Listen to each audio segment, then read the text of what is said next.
What's going on, Mad Reds? Welcome to the Friday night show. Yes, the Friday night show. I did this one last week. It was a little bit later, but we're on normal time tonight. Hello to everybody coming in the comment section. Drop all your comments, as you can see. I'm with the one and only, the well-known. That's Mr. Mr. Saeed.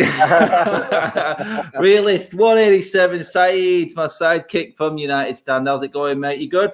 Yeah, man, not too bad, mate. Not too bad. Another day, another transfer less. Or, you know what I mean? Just, another disappointing day. Another disappointing day. There you go, mate. It's just like, another day of just like flicking through news that's not related to United, not related to what we need to be talking about. Yeah, man, it's not good, mate. It's not good. Not good at all, mate. Not good at all. Not encouraging. I think that's the one I would use for United fans at the moment. Obviously, we've got plenty to get into. We are going to be joined by another friend of ours anytime soon as well. I'll let you all realise who that is as soon as he drops in. He needs no introduction, put it that way. Anyway, into it we go. We're going to touch on Harry Maguire first, mate. I had a little bit of a rant the other night on Tuesday, going on about everything that's going wrong with United at the moment. I wasn't happy with the situation with Maguire. You know what? Sometimes you have to hold your hands up and say, it was taken by the situation. It was raw. It was there at the time. But I watched that interview. I don't know if you've seen the interview on BBC, mate. But for me, it seemed sincere enough to me, to be honest. I could see him actually choking up a little bit, especially when he got to his sister's bit. Just give us your thoughts on that, mate. How you see him come down on that. I mean, now United have backed him as well, it would seem. And it's not going to be a while now until we get this sorted, mate. So is it time to put this to bed? Is he really genuine enough in that interview? He was for me. Yeah, I think for me, I think he's innocent, and I just look at the interview and the way he was almost like, you know what I mean. He didn't want to say the story, and you know what I mean. I don't understand that BBC are trying to, you know what I mean. They want a bit of headline news and whatnot, but he looked really uncomfortable telling that story, and you can genuinely tell, you know what I mean, that he didn't want to relive what happened. And I don't think a footballer of his stature will be lying about this. You know what I mean? He could have put his hands up. There's people that have done worse in society, and footballers have done worse. You know what I mean? So I don't think he can. There's no benefit in him lying about the situation. You know what I mean? Because I still think, regardless, people would have forgiven him and said, "Listen, he's done something stupid here." And for me, he's got to learn from this now. He's got to say to himself, "You can't be doing this." Man United captain, most expensive captain in the world, most expensive signing in the world. You know what I mean? So you've got to be careful now. And there's people there that want to put you down.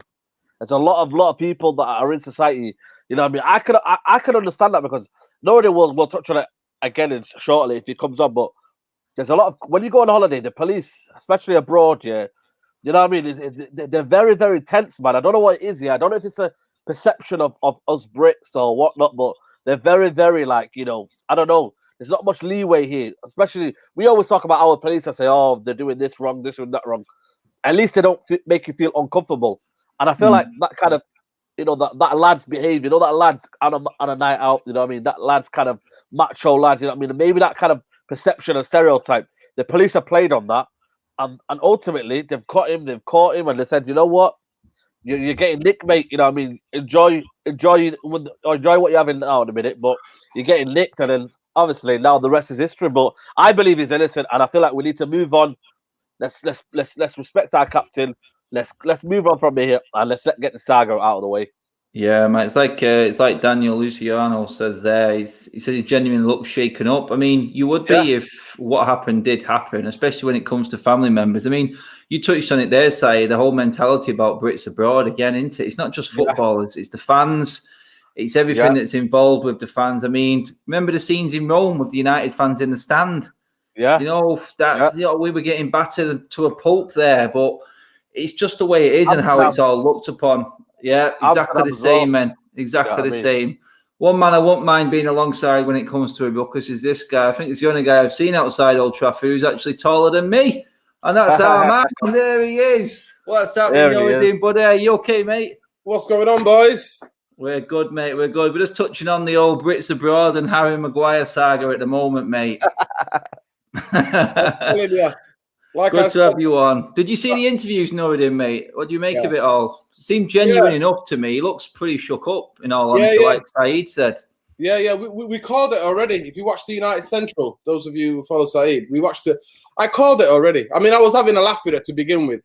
I was, on Twitter, I was having an absolute laugh. I called it the Maguire saga, and it had more twists and turns than a Blackpool roller coaster, mate. That's what he had. And obviously Taken 2 and all that with the Albanians involved and that. It was just, we were just saying, me and Saeed was saying, he had all of those things where it's like, if he was a scriptwriter in Hollywood, you couldn't make that up. You couldn't come with that. Yeah. But when I looked into it, I just thought, nah. So it was interesting that actually we did our podcast a couple of days before, and exactly what I said. He came out and said exactly what I said. It was, which was quite surreal, because I was like, this wasn't just like, I mean, me and Adam, we were similar age, maybe, he might be a couple of years younger than me, but I remember what happened in Majestics when Lee Boyer and Rio Ferdinand and, footballers going out on a night out and getting tanked up, and then people are, antagonizing them. Somebody kicks off and there's a brawl. You know what I mean? At the beginning, this is what this looked like. And then you get into the story and you're like, his sister, her eyes rolling back. She passed out. And then the undercover police are telling the driver to instead of taking them to the hospital, take them to a police station. Then they're dragged out of the van and then they're beaten. So it was all, I mean, he looked very sincere. He looked really shaken up, obviously. And obviously, when it's your family member, when he talks about family, when he talks about his little sister, of course. That's when it got you. Yeah, and I see some idiots on Twitter going, you cannot be captain, he's too soft. I'm like, are you kidding me? Like, when it's your we'll get into like the Twitter taunts in a minute, mate. But you've seen where I actually sit, Nuruddin. You've actually been in the game, not far away from me. And that whole family sits in the box right behind me. Yeah. And I'm not just saying it because they're sat there and everything, and then I'll see them again and so on and so forth. But that whole family, they're the nicest people. He talked to all the fans in the box. They lean over, they're speaking with everyone. We've met the little lad, his little mascot, his nephew who went on the pitch. He's there all the time. He messes around and plays at the screen with my lad and my nephew. So, I mean, they are a genuinely nice family. They don't ever shut the blind down, which a lot of people do in them boxes. I'm telling you, it's snobs. There's a lot of them up there. But them guys don't. They're genuinely nice people. I know everything happens, doesn't it?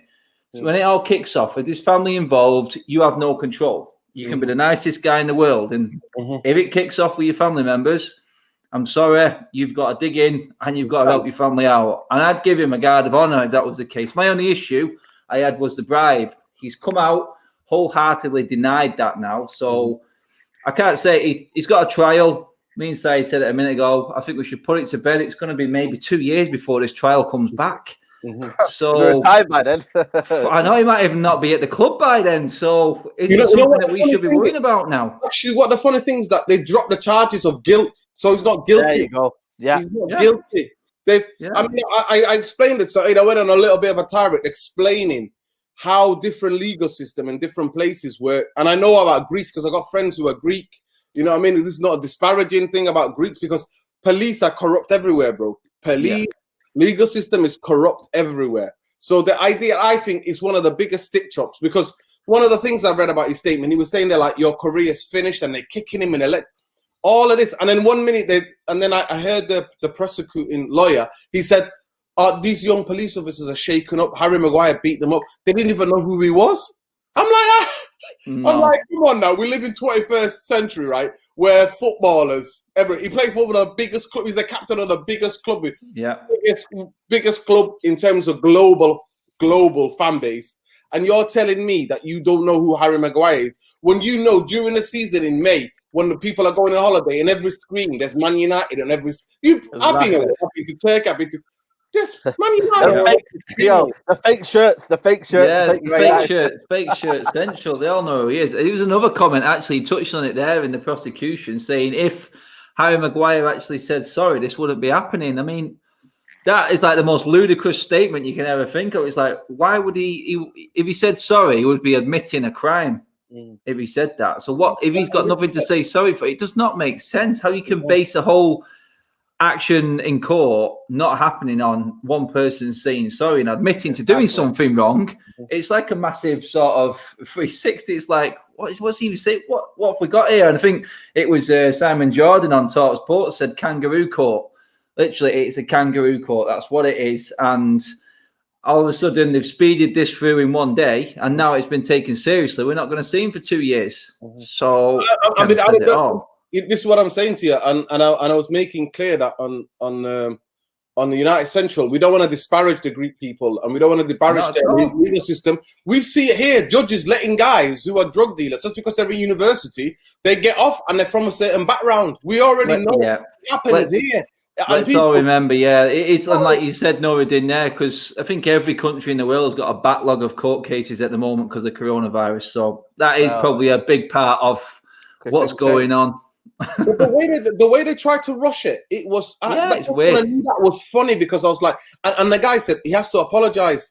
All this would go away if he apologized. I'm like, you've just said to one of the most high-profile footballers, plays for one of the most high-profile clubs in the world, that he's done this, he's done that, and you're saying if he apologizes. Yeah. And all of the videos, I don't know if you've been following it. I went and looked it up because I was doing a bit of research before I went on the show because I was like, we need to have a proper informed discussion about this. We can't just say and hearsay. And I scroll through the footage online. Harry Maguire is just, he's a bit tipsy. He's talking to people. People are letting on to him. And he's just walking around having a nice time. And there's no bother. There's nobody. That is it. That is it. And for me, I think it all needs to be put to bed now because we've got, as a football club, a lot more pressing matters at hand. I'm going to come to you first on this one, Saeed, mate. I mean, I think we've actually spoke about this before outside games and stuff like that, but Marcus Rashford now, we were all criticising what was going on with Marcus Rashford. The last few games of the season, what's happened to him? The drop-off was unreal. And even me, a massive Rashford fan, I had to hold my hands up and say, he's he's not even there. I even said he's walking around like a slapped ass at one point because that's what it was. But little did we know, it's all come out now, or reportedly, I'll say that first, that he's been carrying another injury, an ankle injury. Now, why the hell is that man on the pitch if he's carrying an ankle injury? Are we trying to destroy Marcus Rashford's career here? Because we rushed him with the back injury, bang, nearly lost his season. The only reason we've seen him is because of coronavirus. So have we got to put some blame on Ole here again? We spoke about this on United Stand side. He doesn't trust his second string. And is it a case now that this first team are just this is going to keep happening? Is this why this keeps happening? Because our injury crisis that happens every season is just coming back again. And we've not even got to the start yet, mate. Mate, it's a joke, man. The medical department, nobody will touch on it after me, but the medical department are a trash, mate. Like, seriously, like, I don't know if you can. I don't know Ole. I don't know if Ole. You can blame Ole. I think everyone's to blame for this. Ole, in a sense of he should realize that, you know what, it's not worth the risk because the season's started again in a couple of weeks. People don't realize that the turnover is started again, and we're getting into the winter period. What happens in the winter period? A lot more injuries, a lot more muscle injuries, a lot more. You know what I mean? Especially Mark Rashford's back. You know what I mean? Ankle. Them two situations. He's only 22 and he's got a long-term back injury and an ankle injury that will probably, I reckon, maybe shorten his career by 2 or 3 years. You know what I mean? This is a player that is on the limits. Everything is about limits. You know what I mean? Going past people. He's getting snapped up here and there. He's going to have to adapt. Ronaldo adapted to his game. I'm not comparing him to Ronaldo, but Ronaldo adapted to his game in terms of knowing when the fouls were coming and almost cheating the fouls. You know what I mean? Making like tactical, you know what I mean? What's the word I'm looking for? Making yourself like easier to foul, basically. What Di Maria and all them guys do. They almost like, you know, get off the ball straight away and then the player comes into them and then whatnot. Do you know what I mean? But yeah, I just don't know, man. I just feel like, you know what I mean, with Rashford, he's got to learn his body and he's got to learn that. Listen, Man United's not the all-MB, man. Your career is on the line here. You got England international, you know what I mean? You could be, I don't know, Man United, obviously, what's set Man United, but you never know. You might be going to another club or whatnot. You've got to know that you've got a long career ahead of you. I reckon he's got about 8 years left in him on his prime years. I think after 30, sometimes you drift off, you know, you lose your pace or whatnot. But yeah. Again, mate, that's why I called it. Maybe we need a left winger. Someone just to let Rashford know that, you know what? Let's give Rashford a little rest here and let's pay in someone else. But then he sold Chong. He's loaned out Chong You know what I mean? Who else is on the left wing? Nobody's on the left wing. Rashford has to play every game. How can Rashford play every game? It's bonkers, mate. It's bonkers. I mean, no, it didn't. Are we seeing a Ryan Giggs Mark II here? Because remember early days, and you'll remember this with Ryan Giggs in his early young days, the injuries. Oh my God. We were just like, are we ever going to get Ryan Giggs fit? And slowly but surely, we've seen the best probably of Ryan Giggs towards the latter end of his career as well, and how he managed it. You know what? It's looking very, very similar right now. A young lad, he's never going to say, I'm not going to play. He thinks he's invincible. At 20 to 25, I thought I could run through brick walls all day long, mate. But when I got my first injury, funnily enough, it was an ankle injury. I recovered. I went back and I did the same one again. It's not the same. It's not as strong. And that for me was football pretty much done at a decent level. I couldn't compete. I couldn't play the way I played anymore. This, like Nuruddin said then, is it time that the medical staff, someone steps up and says, look, we have to think longevity here as well, because careers are on the line here. Many a game where we're sat with Saeed, I was sat with Aaron, shout out Aaron. We was watching the game and I'm like, you know what? Our two wide guys, you know, whether it's Rashford or Dan James as well. And that's why Dan James looks like the way he looks, because he was burnt out. He was absolutely burnt out. Rashford, for me, it's just strange. Obviously, he's the type of footballer like the Wayne Rooney, you know, that kind of mentality. I want to play. I don't care where position I play. I just want to play. But the thing about Fergie, and I remember a lot of the times that in our generation when we were going there, you could tell Fergie would switch and shift, and you know, all the mad teams like he'd come out, we'd be like, "What the hell is going on?" And then they'll go and pull it off. But Fergie knew how to keep players fresh. He used to send some of them on holiday through January, like Christmas period. He'd be like, "Yeah, they'll be back." He's just sending them for a warm holiday. We did it to Rooney. I remember he did it to Schmeichel. Sent Schmeichel like so. These things happen, and I'm just one of the things about Ole that irritates me. And you know, I'm on the United stand, and with you guys outside the city, I'm the guy that who's like, give Ole a chance, give Ole a chance. But the bit where I'm not patient with Ole is the burnout of players, because we have to understand what happened towards the end of the season. We've seen what happened in those 3 last games. We're limping. We limped to third. People forget we finished on the same points as Chelsea. We limped to third because we were burnt out. And there's this other aspect of it that where Ole is thinking, I need to toughen these guys. So I listen to some of the times when Ole talks about conditioning and stuff like that. They're going to be tough. They're going to be... He used the word robust. That's the word that when I hear Ole talking about the squad and I'm managing the place. He talks about, I need to get them more robust. I'm like, Ole, footballers are different. They from when you played, the game has drastically changed in terms of... massively. You I know mean, Daniel Luciano says it there, mate, in his super chat there. The game has changed. You're dead right, Nuruddin, mate. So, to me, if I have any massive criticism, obviously, I think our medical department is trash. You know, I agree completely with that. I think they're trash. And that's why I'm always screaming out for sporting director to have an absolute tooth and comb of this club from the bottom to the top and look at it and think we need the best people in the world. This idea of having that complex, and you know, with the way they advertise the Eon complex as the greatest medical department in the world, purposely built. I'm like, well, if you don't have proper people who are in charge, who are going to get players fit again, what's the point having all of that? So everybody knows my feelings about that, but it's real. I would say exactly what you're following from what Saeed said and what you said. Rashford has to think. He has to think the long game, because he can't just think, I need to play this game. I need to play that game. And the fact that he was injured and he was doing what he was doing against Seville, that just shows in our squad and how Ole doesn't trust anybody else. But he's got to know now, because you look at Bayern Munich's team, Perisic is coming on, then Coleman's coming on. They're alternating. Next year, apparently, Coleman will be on, Sane will be on. You've got to have the best of both. You can't play Martial this competition. Brilliant point there by Saeed, because Coutinho was off skis, but when new managers come in, he's turned his season around completely. And now I'll tell you what, the situation you got going on at Barcelona, I think they'd welcome him bleeding back, to be honest, because they're running out of players at this rate. But like Saeed said, then he has to start trusting his squad.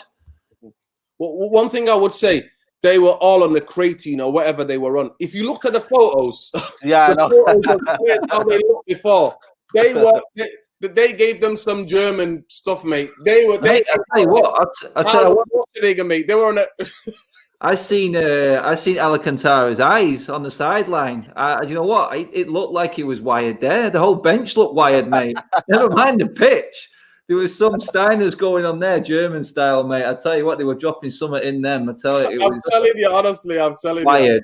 You. It was wired. I mean, Said touched on it there, boys. I'll move on to this one next. I mean, bad week for Ole, definitely bad week.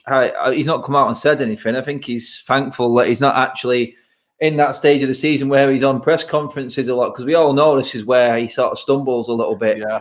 And then awkward press conferences are coming back, and they're not too far away. I mean, bleed now, it's the Charity Shield this weekend.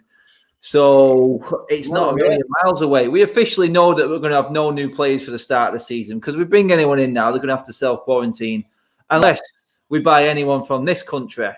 So in your eyes, Grealish has been mentioned today as well. I mean, Grealish, they've talked about a goalkeeper and a right-back that Villa are looking for. Could there be a make-weight deal in that one for you, Said? I mean, I can't even remember if you like Grealish or not. They were talking Romero and Darlow for Grealish. Nobody doesn't like him. Nobody doesn't like him, by the way. I don't know why. I thought that would have been a type of Northern player, a bit of an arrogant 90s style player. I think he's a quality player. I think, but for me, it has to be down to price, man.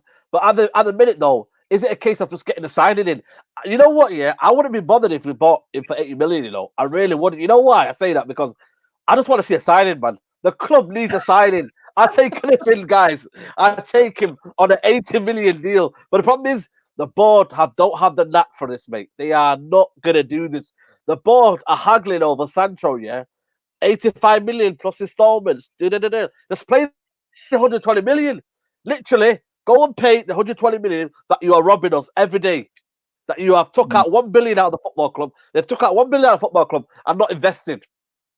There's a moment now, if Messi goes to Man City, there's a moment Man United could be so far behind Man City, yeah, and not win a trophy for the next 4 or 5 years, mate. And I'll be real with you. If Man United don't sign a player, or maybe Grealish's quality, that could come off for Bruno Fernandes, that could come off for Rashford, I think it could be a left forward player that could go into a system where, you know what, it comes off the left-hand side, whips it into Martial, and that kind of left forward kind of, because I don't think Man United play wingers. I feel like, you know, Greenwood is the more of a right forward, and I feel like Rashford is more of a left forward. They don't really go on and take a man. I don't really see them going on and taking a man. So I feel like maybe the philosophy of Ole Gunnar Solskjaer is to bomb on the fullbacks, because the fullbacks go on the outside, and then the forwards, and the left forwards and the right forwards go inside and then create that kind of space, and then obviously, boom, go in there. That's it, mate. I mean, you're not too keen on Jack Grealish. It'll be interesting to see your thoughts on him, actually. Your thoughts on him, no, he didn't actually, mate. But like Said said then, I think we're all desperate for a signing, and we talked about players that he doesn't trust. If it's a case of we have to balance the books, i.e. hit that exact 70 million net spend that we seem to always have to hit every single summer right now, is there a Sancho in that with a few of them deadwoods gone? Or would it be someone like a Grealish? I mean, I know you probably take Sancho over Grealish, mate, but I mean, they're trying to tease us a little bit tonight as well with the Sancho updates a little bit, just to see us through the weekend, because you know it's a bank holiday and we'll all end up hanging ourselves with the way United are going. But I mean, is Grealish one that would be, like Said said, happy for a lot of United fans just to actually make a signing? But would that be the complete downgrade from a Sancho for you? Is Grealish got capabilities to come into this United team, like Said said then, to come in and give Bruno a rest, give Pogba a rest, give one of our forwards a rest? Is he the player to do that for you? You know what? I watched him, obviously, when we played Villa at Old Trafford. He was man of the match. He's got a fantastic he was good that day. Yeah, he was brilliant. And, you know, you seen it even past at the Stretford end and New York, and people were clapping him, you know, that goal. People were like, whoa, you know. So there's been this love affair. He says he used to watch Man United. He loved Beckham as a kid and all of this kind of stuff, you know. So there's been all of this kind of loving with Grealish and Man United, because we think we try to recreate David Beckham that kind of arrogant superstar type of thing. No, he reminds me of more, mate. He reminds me more of a Lee Sharp sort of character. But that's what he does. He really does. With his with his little shin pads and everything else. Lee Sharp, cocky. Lee Sharp, prime Lee Sharp, from Newquay, you know what I mean? Lee Sharp was out there, he grew up Newquay boy, innit? What a beach boy. Yeah, it's funny. He's so low key on his socials as well, Sharp. He's just total opposite to what I thought he would be in the social media era. When I used to be a doorman, you know, when I was a doorman, I met him a couple of times, and actually he was really sound, really, really down to earth. He's a good lad, though. Really genuine, like talk football with you all day. Grealish, for me, I watched him since the restart. Maybe because of the restart, maybe because of the fans are not there. I just thought he hugs the ball too much. And when I look at Man United, one of the reasons that mine's a tactical thing more than anything else.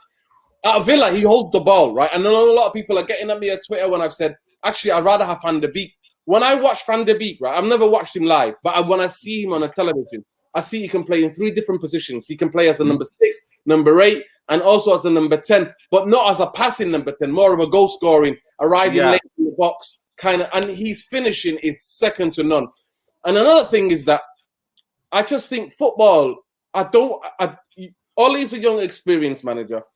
And everything that's preceded Grealish, him going out, I mean, he did. I mean, I don't know what happened. You know, there must be Villa fans. The inspector of Birmingham police must be a Villa fan because, mate, he went out during Corona, smashed the car up. That was him, bro. All of the things you see, that's him. That's who he is.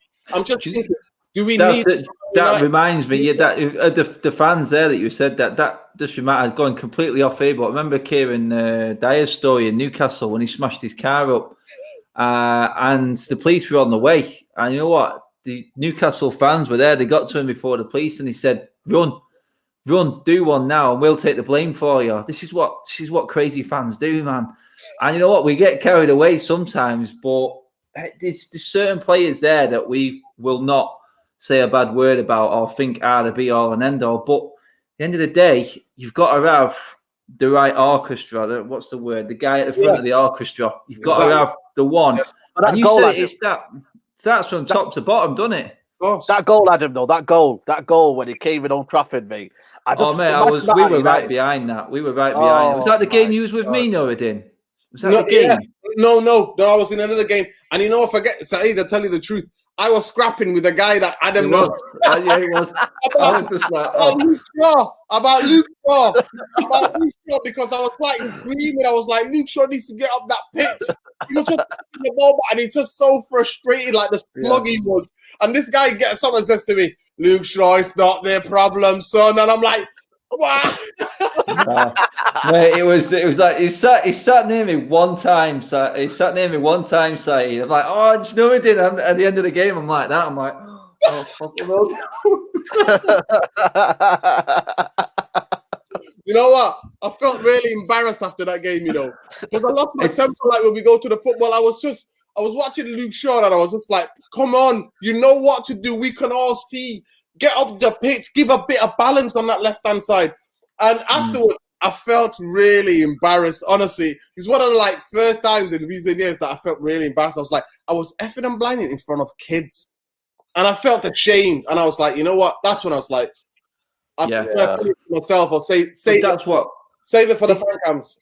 This is mate. Talking to fan cams, we were speaking about this the other day with someone else. Actually, we get attacked at fan cams as well. I mean, we've all seen it, but this is the vibe that this football club. And I touched on it a second there.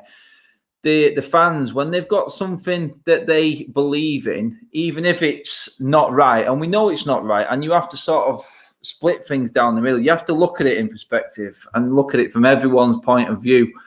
And there's some fans there that just won't have any issue with Ole at all. It's all the board's fault. It's all Ed Woodward's fault. I mean, there's a few people turning away from Ed Woodward at the moment and saying it's all about the Glazers now. There's that much mix-up going on. Just someone made a comment below earlier on. Someone made a comment before we came on, actually. I don't know who it was. Sorry, I can't remember the name. But he said, the spend has been more than Bayern Munich's over the last 4 years. So, in truth, it's not really the amount of money we're spending. It's how we're spending it. Yeah. And this is what does come down to what Noureddin, I know you're big on, and structure, and Ed Woodward, director of football. This is the major issue with this football club at the moment. The Glazers they come first. I know that. They are the be-all and end-all. We know what they've taken out of the club. They know that we know the direction we're going in. We're not stupid. But if one person was in there, like a director of football, surely we would be able to make more money selling players than what we do. More money in sell-on contracts, so on and so forth. There's a lot more that comes with it. And you know what? That's what we're missing, because I'm looking at Chelsea. I'm going, 55 million for Morata. The guy was a duck egg. He was absolutely useless in the league. Bakayoko as well. Bakayoko's going. Everyone's going about how much old Chelsea are putting there. The Chelsea have had a year transfer ban. They're just spending Morata and Hazard money at the moment. That's what you call a run club. And they're laughing at us. So what value do we have, if any, Nuruddin? And is there a man out there that can actually get more than 10 million for a bleeding player? Because we've got one guy over in Argentina who's slagging the club off rotten, who's on 150 grand a week, who we're not going to see because South America's in meltdown with Corona. We've got players like Pereira who can't get in the team because, well, we know he's not good enough. We've got Lingard who, well, unless he's on social media, isn't really pulling up any trees at all. So is there any value in what we've got and what we need to get rid of? Because we touched on it before. For Ole to rely on the second string, they have to be good enough in the first place, mate, don't they? But mate, it is simple for me. If let's say 7 years ago we installed in the footballing director, whatever way you want to phrase it, he would have understood Man United's recruitment and you get a recruitment manager. So like this, the plan that Bayern Munich have, Juventus have, Liverpool have got two, a head of recruitment and a sporting director, right? City have got two sporting directors and a head of recruitment. Two, the take guys from Barcelona. So if anybody's saying Messi's coming to United, it's laughable. If Messi's ever going to come to any club, he's going to come join Pep, because the two guys there know everything about Messi. But to come back to this about Man United, to me, that's why, honestly, you've never seen me get super excited like about signing, because I always know. I'm always insecure because I understand I've watched football enough and I see how the top, to me, Bayern Munich are the most well-run club. Their players worth 100 something million. That's how much they're worth. Neymar alone in that final was worth 220. You know what I mean? More than, like, that's his worth. I think when you get a footballing director, coaches can come and leave. You've got the style of play, you've got structure, you bring the players, you sell players. And Man United, how can Jones be a Man United for 8 years when he's only played the same amount of football you play in 2 or 3 seasons, bro? That just tells you. That just tells you who we are, what we are. To me, it is Ed Woodward. It's the Glazers. I tweeted it today, honestly. 9 years ago, I put a Facebook status up 9 years ago. I wasn't on Twitter then. And my Twitter was, my Facebook status said, for Man United to compete, I was like, we need to calm down after this 8-2 win over Arsenal. We need to get perspective. Man United need 2 midfield players to compete for big trophies. And guess who I wrote? Lasana Diarra, Schneider. Oh, yeah, you get into Schneider. I mean, and I'm still waiting. I'm still waiting. And I just think the day that you see me get giddy, you see me get overexcited, is when we sign someone like Mudgy. Look at Seville. The reason why Seville, the Europa League is there, because he knows, people like Mudgy know, they find these players in all parts of the corners of the world and bring them into the team. And get them. To me, Man United have to modernize. We're going to get left behind. If we don't modernize, we're going to get left. We'll be here another 3 years, mate, having the same conversation. Yeah, I mean, Stephen Lilly says their side, mate. Cheers for their super chat. We're in everyone else who's dropped them in tonight, by the way, before I forget. I mean, is there an air of arrogance about Manchester United side? Like Nuruddin says, and the way we look at other clubs, we used to be the be-all and end-all, but we're not now. We're not falling behind in the way football runs. Is there an arrogance about United? I mean, Stephen Lilly says there we have to attack the sponsors.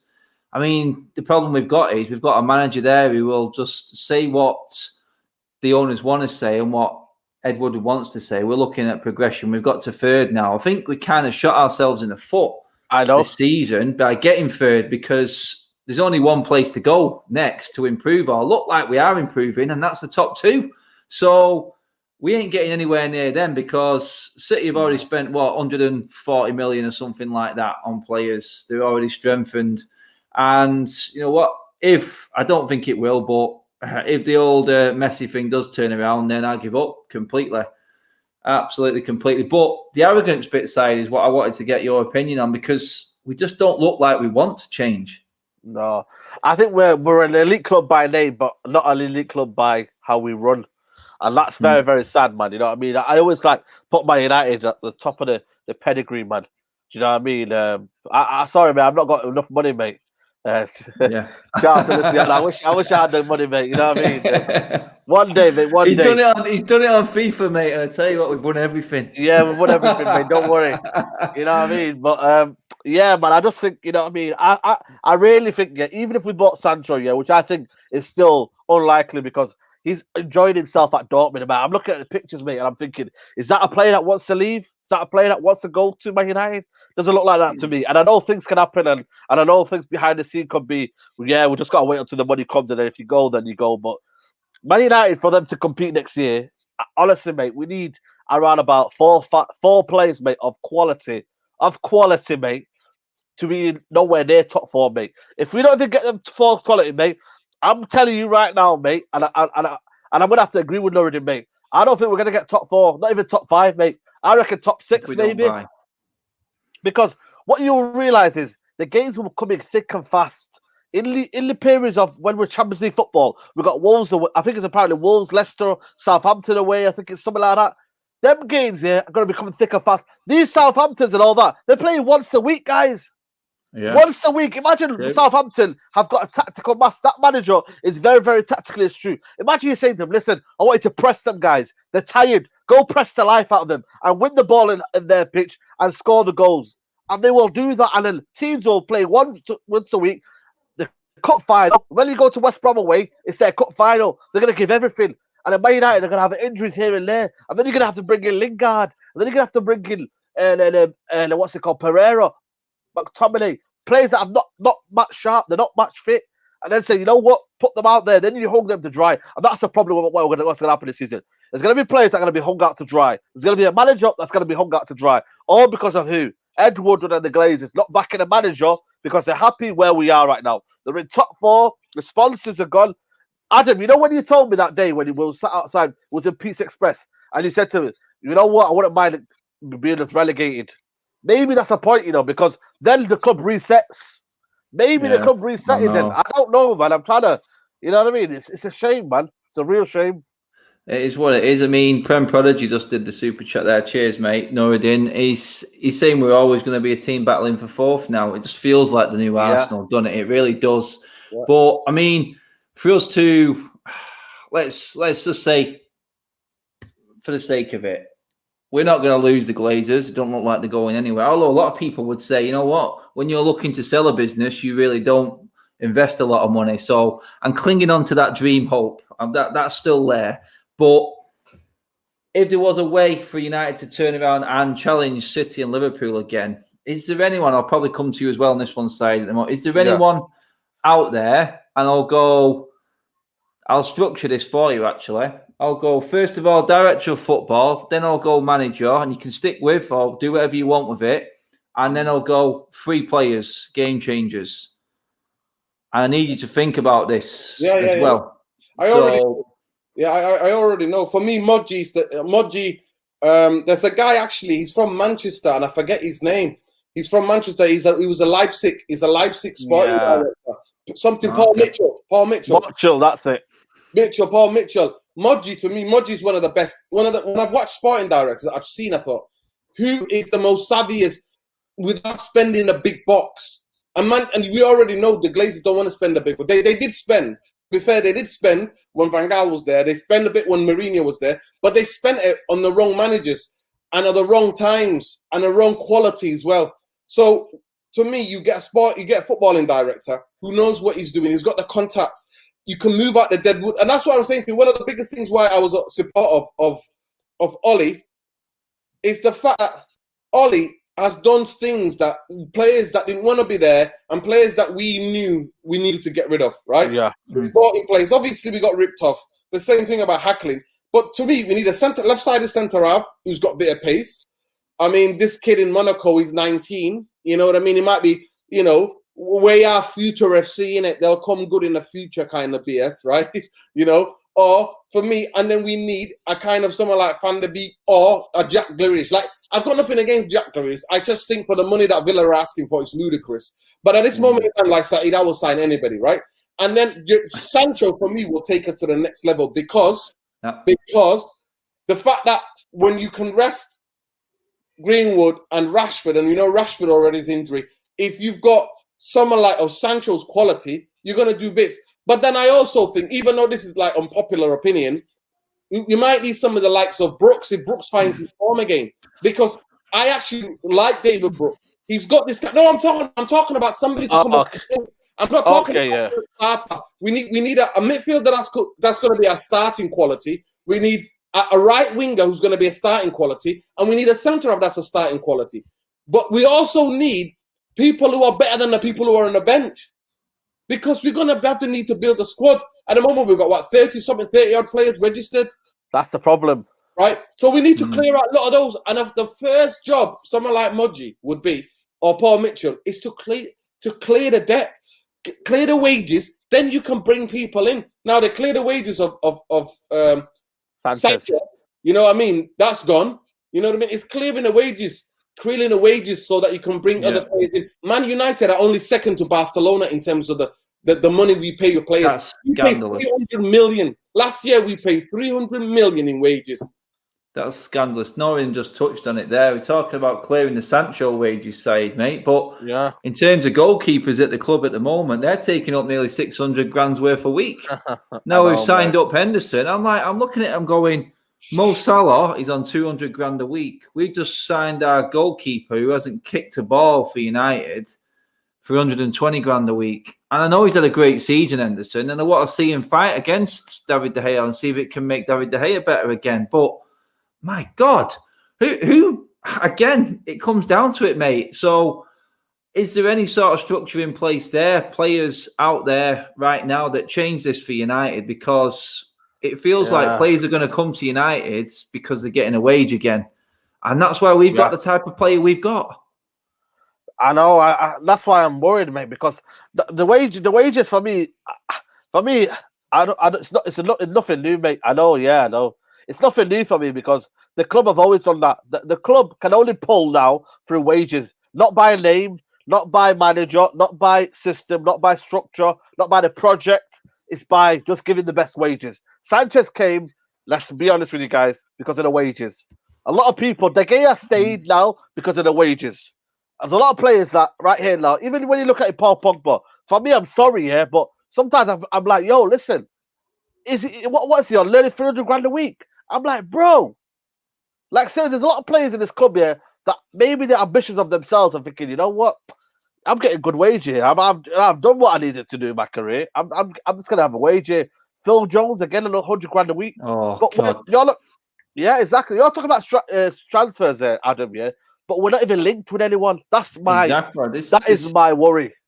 We're having to think for him, I think, at the moment. That's how it feels. It's like my big bugbear. I mean, I seen this the other day and I was fuming about it. But the Gabriel saga with how it even was a saga. So you've got scouts. I'm guessing we've got them. You may not think it, but I'm guessing we've got scouts. So if we've got scouts, how are we jumping in on a transfer target of Arsenal, Napoli, and Everton at the last minute? If we wanted this player, we'd have blown them out the water before they even came into it. So why are we even in for it? Because it was brought, I think it was DiMaggio who broke it that United have come in for him. We've come in for a player that another club is looking at.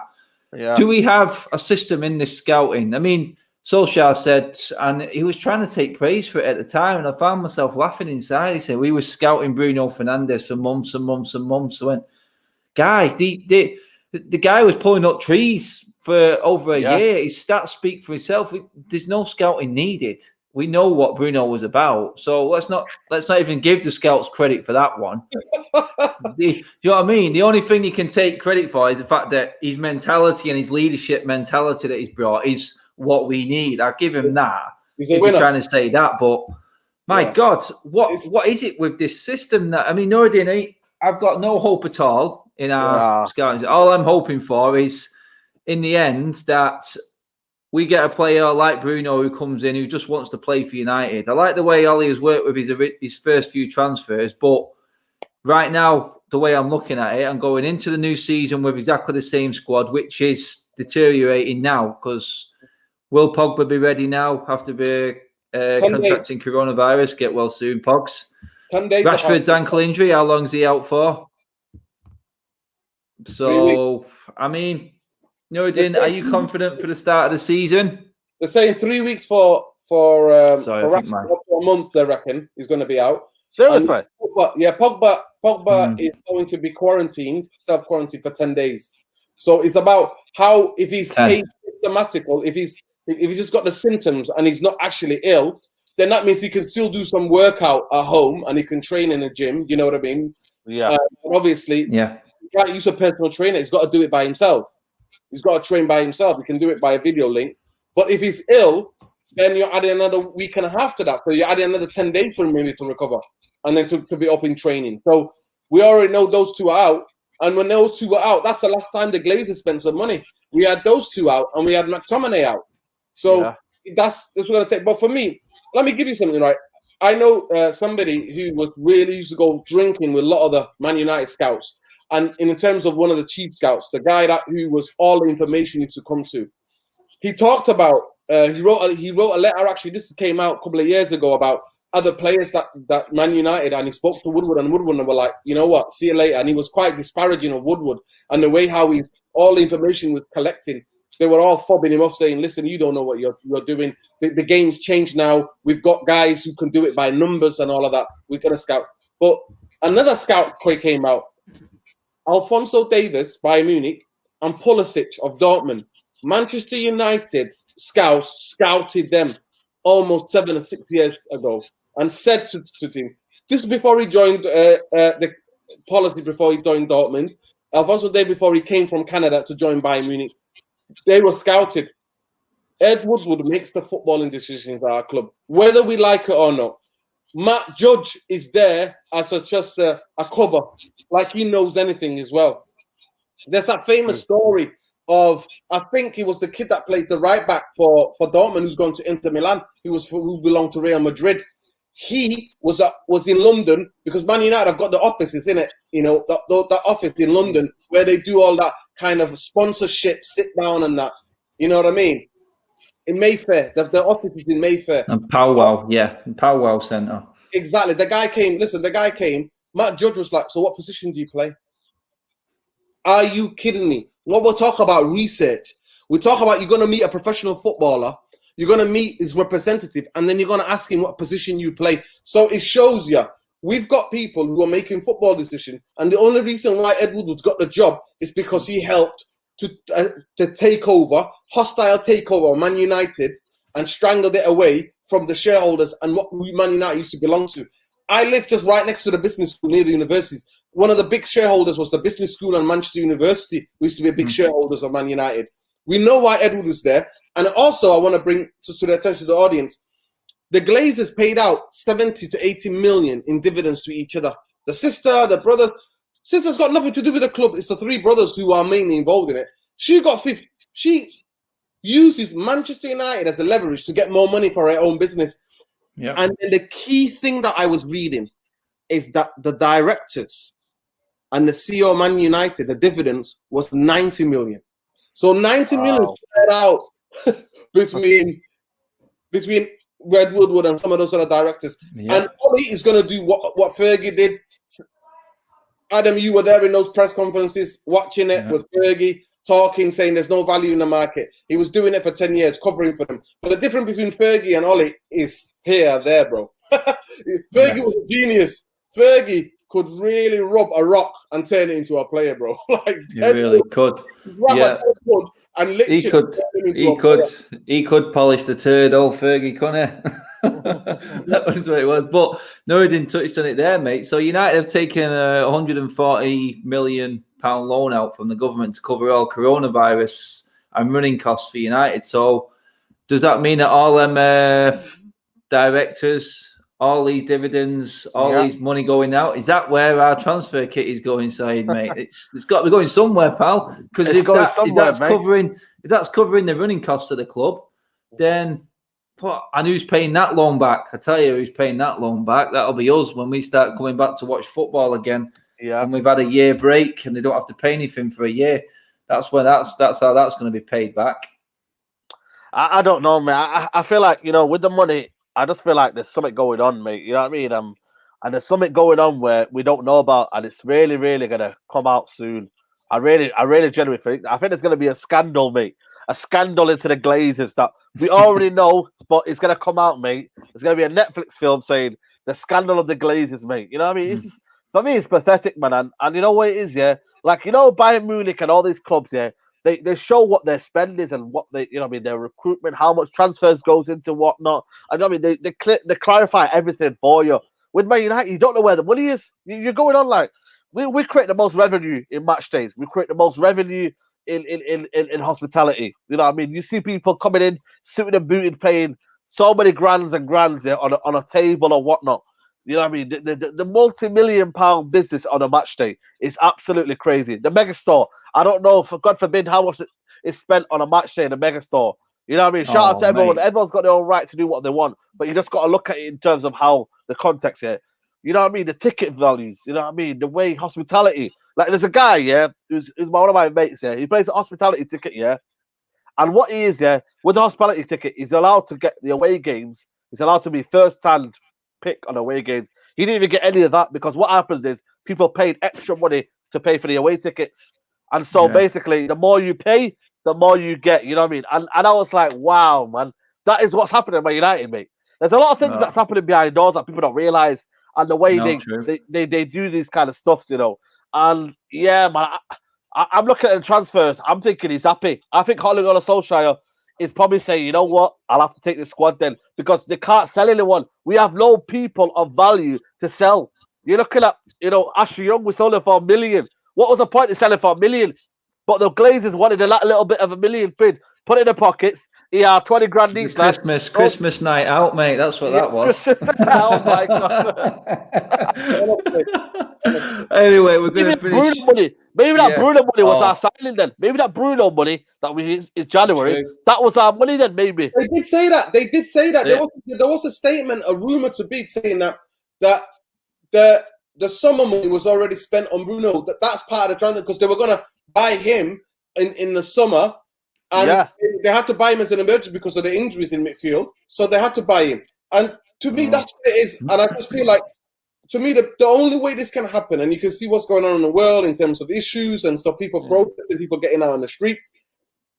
To me, this will never happen to nobody could ever take over Barcelona. The Spanish government won't allow it. Germany, the fans have a say, so they'll never allow anyone to take over their clubs. I just feel like Man United have to. The fans have to come together. We've got more voice. There's more democracy now on Twitter and YouTube channels, guys. And for people to come together and go, we're going to do one action to try to hurt the Glazers, so they will get the listen. Even some of the fan representatives, they're already being coalesced and they're already in talking and they're all right with everybody. And you see some of the journalists as well. They already are friendly. They'll never come out and slate. Anybody. If this was any other club, because they need access, that's how real politics works in this club. To get access, you can't come out and slate somebody. No. Of the way you try to access information. You can't. It's like when someone's being voted in. It's exactly like that. It's politics. And when you're running a club the way you are running a club like United, you know who to treat, you know who to look after. I mean, it wasn't a surprise, was it? You guys bring him on your shows a lot. Neil Custis, is it? Our friend who all of a sudden turned into the biggest United fan in the world. Won't hear a bad thing said about United. Do you know what? It is what it is, and there's nothing positive, mate. Sorry, Andrew, but I wish there was positive things to talk about, but there isn't any. No, this is it. This is why I'm bringing it on. It's that we want to. We honestly do. But can we honestly, hand on heart, say that there is anything positive coming out of this? I said Greenwood getting his first call up That's the best. That's the best bit of news we've had all week. But to finish the show, let's just go on let's just have a little bit of fun to finish it off with. I'm just going to come to both of you on this one. So Louis van Gaal, very well documented as saying what his time at Manchester United was like. And when it came to transfers, he put his first 3 in, and he never got 1. He never got 2. It was always number 3. So I'm going to come to you first, Saeed, mate.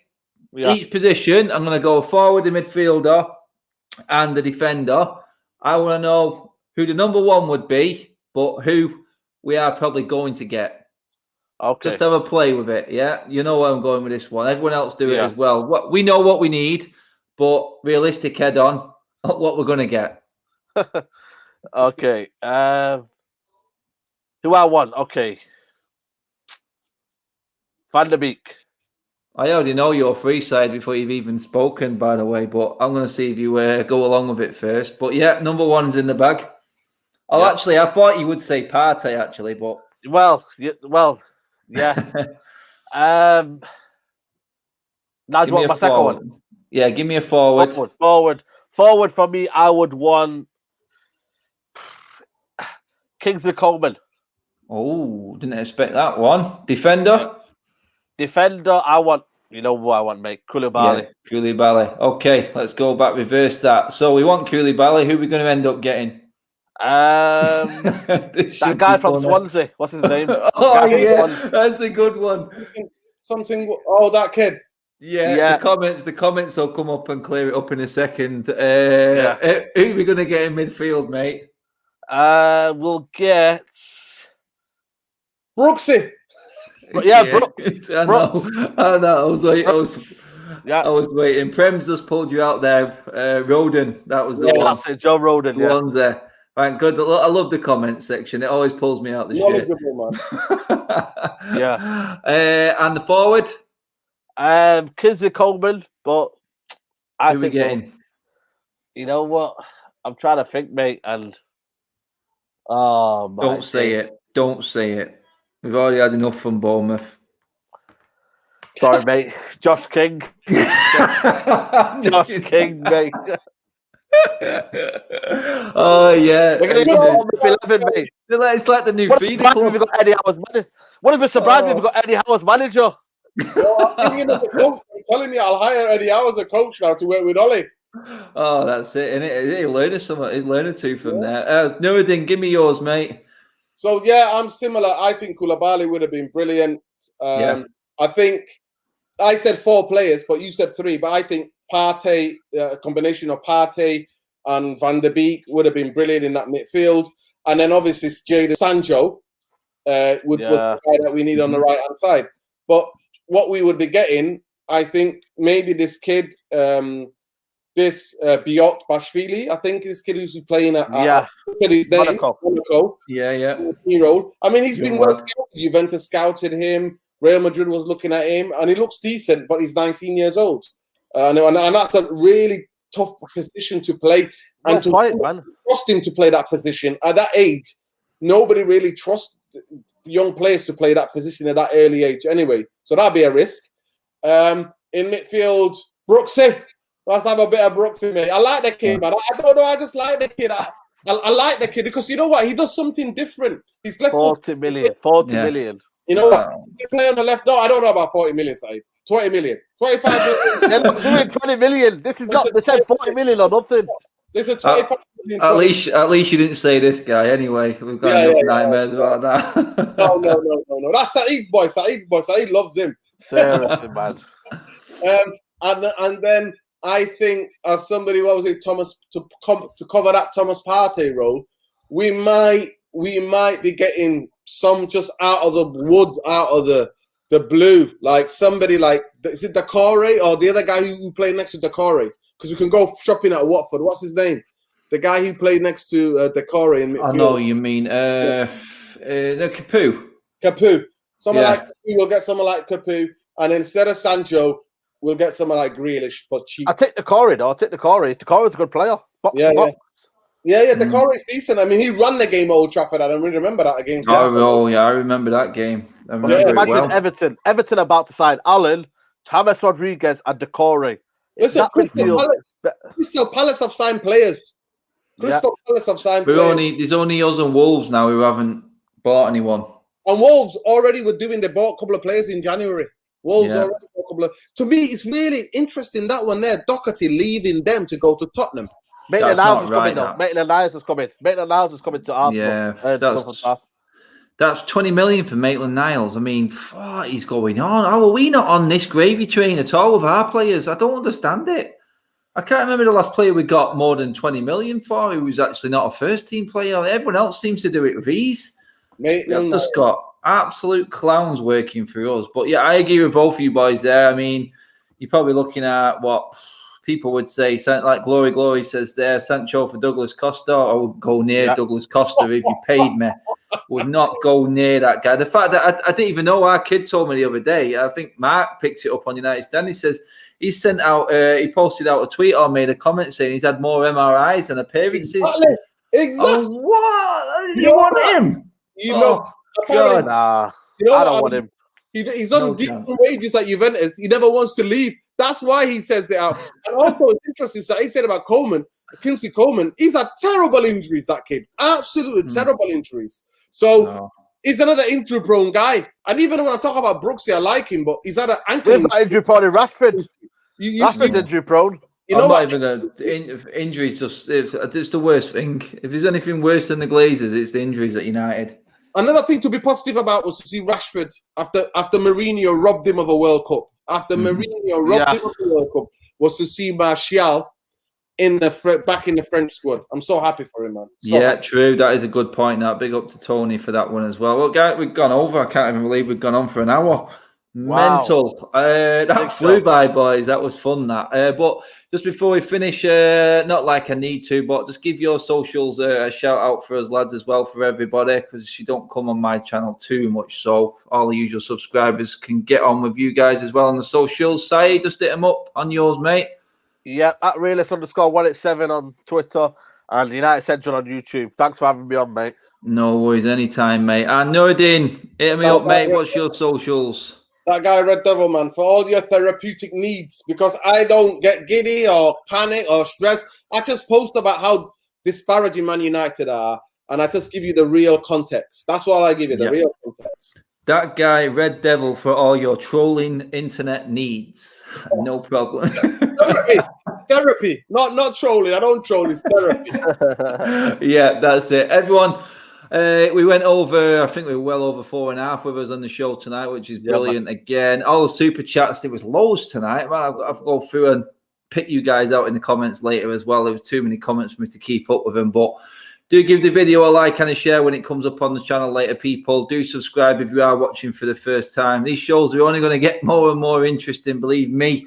It's nearly time for the season, boys. So I'm not ready. I'm not ready. We're not. No one's ready, but take care. Enjoy the long bank holiday weekend, people. Hopefully the weather stays nice. It's crap here at the moment, but don't know wherever you are. We're all in Manchester getting wet right now, but have a top weekend, people. I'll see you on Sunday for the Sunday show. Don't forget, if you follow me on Twitter and Instagram, there's a guy there who's auctioning off the model of Old Trafford as well. That prize winner will be announced on Sunday's show. Do check out, because it is immense, the model. So do check it out. He's been auctioning it for a few weeks now, but that's happening on Sunday as well. Do check it out. I will see you then. Take it easy, people. Bye-bye.